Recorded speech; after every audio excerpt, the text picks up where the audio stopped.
जो बड़ी मुश्किल से पढ़ता है, अपने घर में बूढ़े माँ बाप को भूखे मार के पढ़ता है और उसके बाद परीक्षा के लिए जाता है, रोता हुआ घर लौटता है। क्या दुख नहीं होता है? हम लोगों के मन में कोई रहम नहीं है कि आखिर उस बच्चे का क्या होगा जो अपनी बड़ी पीड़ा के साथ पढ़ रहा है। इन सारे पैसे वाले लोगों के पास में आपने सारी सरकारी नौकरियों को भेज दिया। मैं बहुत कड़वा सच बोल रहा हूँ। आज जो पिछले 8 साल में नौकरी में लगे ना, उन सब का भी पोस्टमार्टम कराओ, आपको लगेगा आधा फर्जी मामला निकलेगा। कोई है नहीं, कोई सोचने वाला है इस पर कि आखिर उसके दर्द को कौन जानेगा, है ना। जिस प्रकार से हमने परीक्षा के माध्यम से इन पैसे वाले लोगों को उतार करके सारे के सारे उन गरीबों की आशाओं के ऊपर पानी फेर दिया। रात और दिन पढ़ता है, भूखा प्यासा पढ़ता है, घर बेच करके पढ़ता है, खेत बेच करके पढ़ता है, लेकिन जब उसका सिलेक्शन नहीं होता तो जहर खा के मरता है।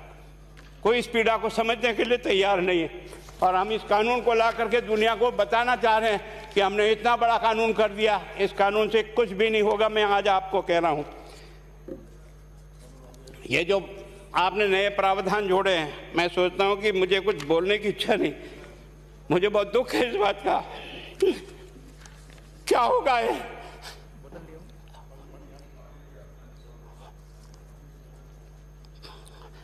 किस तरह की गैंग पालनी है उन्हें? पानी पिला दो, है ना। मैं उस दिन भी पूछा था कि मैंने कहा ये शिक्षा संकुल पे है, जिन लोगों को ड्यूटी पे लगाया, इसको लगाने वाला दोषी कौन है, जिसके कारण से पेपर जो है ना काट करके निकाल दिया।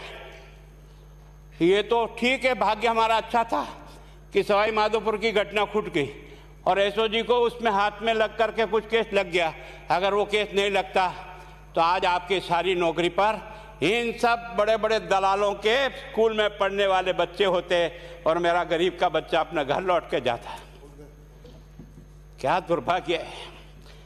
और इस कारण से केवल इसके लिए खुश मत हो जाओ कि हमने कानून बहुत सख्त बना दिया इसलिए अपराधी रुक जाएगा। नहीं, सिस्टम को बदलना होगा, ये परीक्षा का सिस्टम चेंज करना होगा।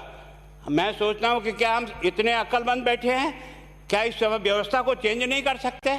क्या एक ही पेपर हर राजस्थान में 20 लाख बच्चों को दिया जाए? क्या इसका कोई ऑल्टरनेट नहीं हो सकता? इसका ऑल्टरनेट सोचना चाहिए कि हम परीक्षा को टुकड़े टुकड़ों में कैसे कर सकते हैं।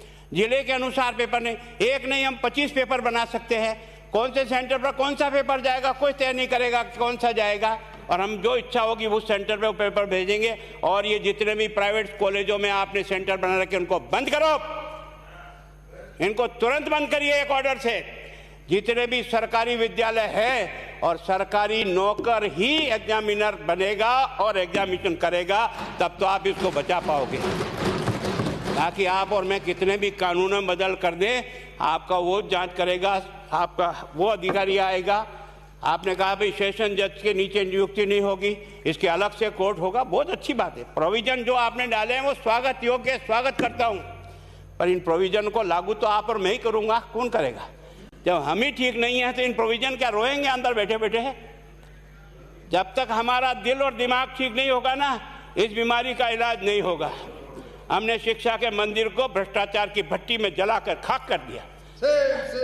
दुर्भाग्य हमारा, जहां से कोई आशा की किरण दिखती थी उस गरीब को कि चलो मैं अपनी मेहनत से आगे बढ़ जाऊंगा, लेकिन अब वो निराशा में आ गया। उसको लगा कि अब कोई रास्ता नहीं है। और इस कारण से मैं सोचता हूं कि आप जिस भावना से लाया, मैं आपकी भावना की इज्जत करता हूं, लेकिन केवल आपकी भावना इन बेईमानों को नहीं रोक सकेगी। इसको रोकने के लिए हमको सिस्टम को बदल करके और तुरंत उस पर ध्यान करना चाहिए। कानून 302 का बना हुआ है, क्या मर्डर रुक गए? आप भी जान रहे हो, रोज के रोज पोक्सो कोर्ट में आजीवन कारावास हो रहा, क्या व्यभिचार रुक गया है? अपराधी को दंड मिल सकता है, अपराध बंद नहीं हो सकता है। अपराध बंद करने के लिए जो सिस्टम होते हैं उस सिस्टम में चलो। एकमात्र इस देश में भ्रष्टाचार की भट्टी में देश जल रहा था, केवल और केवल एक तरह से प्रत्येक व्यक्ति का खाता खुलवाकर देश के प्रधानमंत्री में सारा का सारा बेनिफिट उसका सीधा खाते में डाला। बेईमानों को चोट लगी नहीं लगी। उस तरफ अपना दिमाग बचाओ, उस तरफ अपना दिमाग लगाओ कि इस बीमारी का इलाज कहाँ है और कैसे हो, इस बारे में चिंता करने की कोशिश करो। मैं कई बार इधर सीकर और इधर गया तो मैं सोचता हूँ कोचिंग संस्थान की बिल्डिंग देंगे ना तो टोपी गिर जाए नीचे से। क्या चीज़ है यार, भगवान ने क्या लक्ष्मी वहीं बरसाई है।